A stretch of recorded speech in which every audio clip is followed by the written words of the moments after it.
E aí, galera, beleza? Vamos que vamos, oitavo ano. A gente estava falando de Revolução Francesa, e é esse assunto que a gente vai continuar. Agora a gente vai chegar na segunda parte, né, que é a Revolução da Revolução, que é a parte que a chapa esquenta mesmo, que é o período da República Jacobina.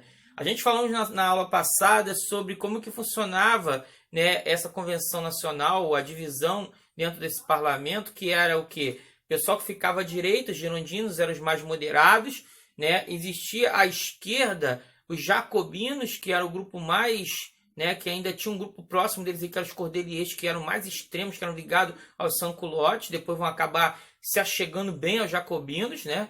E a gente tinha no meio ali os pântanos, também conhecidos como pântanos ou planícies, que ficavam no centro, né? Essa posição ao redor da mesa diretora, né, é a ideia que vai se criar para frente. É uma das características que vai permanecer da Revolução Francesa. Depois a gente vai sempre julgar a política internacional, principalmente no Ocidente, né? Estados Unidos, Inglaterra, França, Alemanha, Brasil, por exemplo, os países latino-americanos, em que sempre a direita é mais conservadora, né? Ligada mais à burguesia, e a esquerda sempre é os grupos políticos, partidos ligados mais aos populares, né? A população mais pobre. Bem, em cima dessa trajetória, a gente vai ter principalmente depois que os jacobinos conseguem, né, com que a revolução consiga julgar o rei Luís XVI e a Maria Antonieta, os dois são executados na guilhotina e entra em ação esse instrumento, né, chamado guilhotina. E por que esse instrumento é tão valorizado na Revolução Francesa? Por uma coisa muito simples. Antigamente, como que era a execução? Normalmente, a execução das pessoas ricas, né, dos nobres, das pessoas de maior condição, era via, né, decapitação, era uma condição de morte rápida, enquanto que os pobres, os mais pobres, morriam com a certa extremo de violência, né? Eles eram executados de forma lenta, né, com mecanismos que essa morte fosse bastante dolorosa, né? Havia vários tipos de forma de punição a esses mais pobres, que eram mortes muito dolorosas e que demoravam um tempo para ser executadas. E a partir da guilhotina, não, o que a Revolução vai trazer, logo depois daquela Declaração dos Direitos do Homem, do Cidadão, é uma ideia de igualdade, né? Só igualdade perante a lei, mas igualdade até perante a morte. Tipo assim, as pessoas serão executadas de uma forma igual, rápida, né? Então, gente, aí a gente vai ter o quê? Os jacobinos vão tomar conta e vai ser fundada a República Jacobina. Quem são os cabeças desse movimento? Maximilien Robespierre. Quem viu o vídeo de apoio vai ver que é um vídeo que conta até o fim da Revolução. Robespierre é o grande mentor, o cabeça da Revolução, né? A figura do Danton, né? Botei aqui Danton, tá errado, desculpem, é Danton, né? Em algumas traduções vai estar Danton, né? E o Marat, né? Tá escrito Marat ali, porque o Marat é o dono de um jornal que era muito ligado aos cordeliers, depois se liga aos jacobinos, é o grande representante, né, na imprensa dos sans-culottes, que é o grupo popular, né? A gente já falou sobre sans-culottes na semana passada, que eram os grupos populares mesmo, eram chamados assim porque eles não tinham aquela vestimenta em que os grupos mais ricos tinham, né, que era aquela bermudinha que vinha até o joelho e depois era aquela meia, né? Eles tinham aquelas calças mais longas, né, que era um vestuário só. Bem, e uma figura que é interessante a gente não esquecer, que vai começar, ela tá aqui embaixo porque ela começa a aparecer lá no front, é a figura de Napoleão Bonaparte.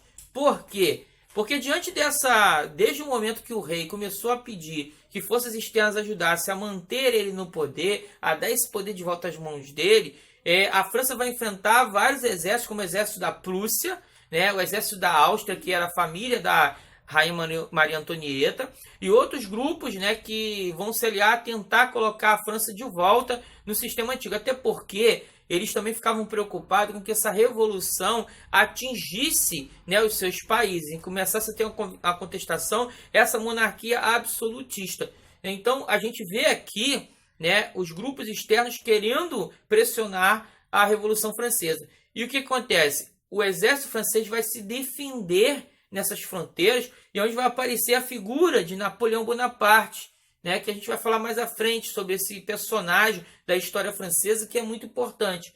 Bem, em cima dessas três figuras é que vai se sustentar essa República Jacobina. E aí a gente vai ter o primeiro órgão criado por eles, o Comitê de Salvação Pública. E esse comitê ele vai se responsabilizar, né, pela lista de condenações, né, e vai tirar os primeiros condenados desse grupo vão ser os girondinos. Isso então começa tipo assim ao poder ficar totalmente na mão mesmo desse grupo jacobino. Eles vão criar o Tribunal Revolucionário. Esse período de 1793 a 1794 vai ser conhecido como período do terror, porque pessoas eram condenadas rapidamente e guilhotinadas rapidamente. Cerca de 300 mil pessoas foram presas e cerca de 17 mil foram guilhotinadas. Então eram muitas pessoas mortas o tempo todo, né? A revolução ela era constante. E aí o que vai acontecer para frear tudo isso? Primeiramente, a gente vai ter, apesar que a gente vai falar agora, daqui a pouco, do que vem de bom da República Jacobina, mas como que vai ser freado toda essa revolução? Quando começa essa revolução a engolir os próprios jacobinos.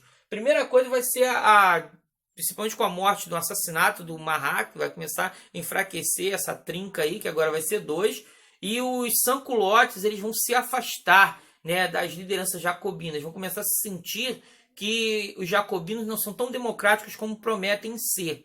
Apesar das melhorias que eles vão fazer, sim, de fato, eles vão primeiro colocar a justiça em pé de igualdade, né, com que todas as pessoas sejam, os homens perante a lei sejam iguais. Isso é muito interessante para o sans-culottes. Vão dar ensino primário público para que todos tenham igualdade na condição de aprendizagem, coisa que não havia antes disso, né? Só quem tinha direito a estudar determinado grau era até os mais ricos que tinham condições de pagar, e agora esse ensino seria público, né? Ele também ia pegar o que? As terras da nobreza, e também eles iam fazer tipo quase uma semi-reforma agrária, né? Dar esse acesso a essas terras aos camponeses. Então haveria mudanças dos jacobinos interessantes a esses grupos mais pobres. Outra relação interessante é o fim da escravidão, principalmente nas colônias. Tanto é que daqui a pouco, quando a gente falar da parte da independência do Haiti, a gente vai entender como que essa independência já começa a se construir em cima de uma decisão da República Jacobina. Só que aí a gente já falou da morte do Marat e a saída, o afastamento dos sans-culottes. A gente vai ter o Danton sendo condenado pelo próprio Tribunal Revolucionário de Robespierre. E aí ele também vai à guilhotina. Um companheiro revolucionário vai à guilhotina. Começa assim a existir um medo gigante de todas as pessoas, até os adeptos, os apoiadores de Robespierre, de que poderiam estar na lista de morte do próximo dia. E aí Robespierre começa, principalmente na véspera de quando ele é guilhotinado, ele começa a falar em uma lista que colocaria ordem, né, a causa jacobina. Só que essa lista ele dizia que ia ter surpresas. Então, não só opositores de Robespierre, pessoas que apoiaram e viraram opositores, como até apoiadores mesmo começaram a se preocupar. E aí a gente vai ter a reação termidoriana, que a gente vai falar mais à frente, que vai mudar totalmente, né, essa revolução. Beleza? A gente vai continuar aqui falando agora das mudanças que essa revolução vai fazer na sociedade francesa. Bem, vamos lá, galera. Continuando, né, o que a gente estava falando sobre a questão dos jacobinos. Outra coisa que os jacobinos vão mudar, né, na sociedade no período em que eles vão governar é que eles vão mudar o calendário. Eles vão criar uma nova religião na França, né, uma religião da própria revolução, e vão criar também um calendário diferente. Por isso que vocês vão ver alguns termos diferentes. Por exemplo, no dia 27 de julho de 1994, a gente vai ter o conhecido como a reação termidoriana, que vai ser o quê? Os girondinos aproveitando com esse apoio de alguns jacobinos descontentes, de alguns grupos que se sentiam preocupados com a decisão de Robespierre, com aquela lista, né, a bendita lista. Eles vão dar um golpe e tomar o poder de volta. Então o poder vai voltar à mão dos girondinos, que eram os mais conservadores, né? E aí vai ser no dia que eles consideram 9 de Termidor, que é o novo mês lá que se refere ao mês de julho, no calendário revolucionário. Bem, Não se perde ainda a característica de revolucionário, tanto é que você vai ver que tem outras datas aqui mais embaixo. O que esses girondinos vão fazer? Logo de cara eles vão acabar com o ensino público de novo, né? Acabar com essa lei, que é uma lei social. Eles vão mudar várias regras sociais, vão tirar o voto que era dado a todos os homens pela lei lá dos cidadãos, dos direitos do homem, vai ficar só o voto censitário de novo. Isso ele vai restabelecer o poder no grupo burguês conservador. E eles vão criar em 1795 o que eles chamam de diretório. Era um governo de 5 deputados eleitos por essa convenção, né? Então, que refletia normalmente o que a burguesia interessava. Só que isso não vai dar muito certo. Você está vendo que em 1794 eles tomam o poder, em 1795 eles criam o diretório, e eles só conseguem sustentar até 10 de novembro de 1799. Por quê? Porque havia grupos monarquistas que queriam a volta do rei, e havia a população mais pobre, mais carente, totalmente já revoltada, os camponeses que perderam suas terras, que foram devolvidas à nobreza, né?